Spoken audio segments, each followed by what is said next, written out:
नमस्कार, आप देख रहे हैं न्यूज़ पीआर। रियाजन आपके साथ है। आप सभी का स्वागत करती हूँ ताज़ा हॉलीवुड रिया के एक और एपिसोड में। राजस्थान के विजय सिंह गुज्जर की ज़िंदगी पर अगर स्क्रिप्ट लिखनी हो तो आपको वो सारे एलिमेंट मिलेंगे जो एक स्क्रिप्ट के लिए काफ़ी होता है।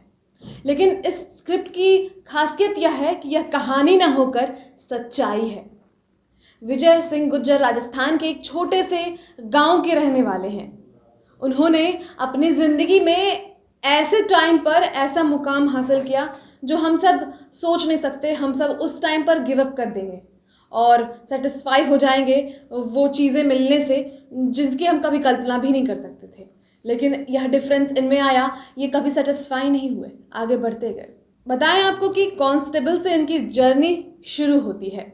सरकारी स्कूल में ये पढ़ाई करते हैं और इसके साथ साथ अपने पिता की किसानी में हाथ भी बटाते थे। सुबह 5 बजे उठकर 8 बजे तक किसान का काम किया करते थे, धान काटने का और जितने भी खेतों में काम करने का होता है काम, सभी काम किया करते थे। 8 बजे स्कूल जाते थे। स्कूल से वापस आने के बाद शाम में फिर से उसी काम में लग जाते थे। जब छुट्टियां होती थी तो इनके पिता ऊँट खरीदते थे, तो और ये और उनके भाई दोनों मिलकर ऊँट को ट्रेनिंग देते थे खेती करने की, जुताई करने की, जिसे हम कहते हैं।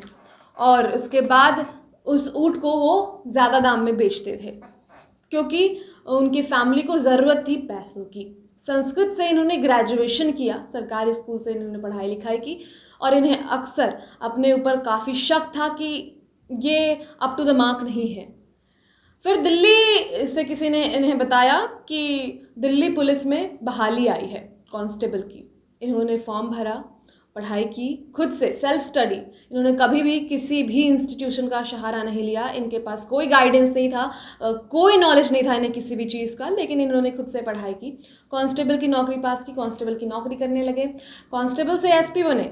एसपी बनने के बाद इन्होंने एसएससी क्लियर किया। एसएससी क्लियर करने के बाद इनकम टैक्स डिपार्टमेंट में एक बतौर अच्छे पद पर काम करते रहे, बट सेटिस्फाई नहीं हुए। नौकरी छोड़ नहीं सकते थे क्योंकि परिवार को पैसे की ज़रूरत थी और इन्हें यूपीएससी करना था। सिविल सर्विसेज की तरफ इनका झुकाव काफ़ी ज़्यादा था। फिर क्या था, जब भी इन्हें ब्रेक मिलता था, लंच ब्रेक, उसके अलावा रात में ये पढ़ाई करना शुरू कर दिया। इन्होंने किसी भी कोचिंग इंस्टीट्यूट का सहारा नहीं लिया है, शुरू से ही मैं बता रही हूँ आपको। खुद से सेल्फ स्टडी कर करके इन्होंने पढ़ाई की, रात दिन एक किया। यूपीएससी का एग्ज़ाम दिया इन्होंने, 2-3 अटैम्प्ट नहीं पास कर पाए। 2016 में इंटरव्यू तक गए, पास नहीं कर पाए। 2017 में लेकिन इन्हें सफलता मिली। 2018 आईपीएस बैच के ऑफिसर बने और उसके बाद अभी कार्यरत हैं। राजस्थान के रहने वाले थे। सारी जानकारियां मैंने आपको दी। तो ये मुश्किल था सफ़र, बहुत मुश्किल था और बहुत टाइम लगा इन्हें सफलता प्राप्त करने में। कब इन्होंने शुरुआत की और 2018 में जाके इन्होंने वो मुकाम हासिल किया जिसकी चाहत थी इनके अंदर। तो हमें इससे क्या समझ आता है? हमें ये समझ आता है कि अपनी कमियों को पहचानिए, उन पर काम करिए और अगर सफलता मिलने में बहुत समय लग रहा है तो समय लगने दीजिए, क्योंकि लक्ष्य इतना बड़ा है, आपको इतना निखार देगा वो समय कि अगर आप मंजिल तक नहीं भी पहुंचते हैं तो इतने काबिल बन चुके होंगे कि सफलता खुद ब खुद आपके कदम चूमेगी। तो इनकी कहानी से हमने यही सीखी है कि समय लगता है, समय लगने दीजिए, क्योंकि लक्ष्य बड़ा है तो समय तो लगेगा। कुछ भी शॉर्टकट में हमें हासिल नहीं हो सकता। इसी के साथ आज की कहानी की समाप्ति यहीं पे कर रही हूँ। कल फिर मिलेंगे ताज़ा हॉलीवुड रिया के एक नए एपिसोड में। तब तक के लिए न्यूज़ पीआर के साथ हमारे साथ दिन भर आप बने रहिए। चैनल को अभी तक सब्सक्राइब नहीं किया है तो सब्सक्राइब करना ना भूलिएगा। धन्यवाद।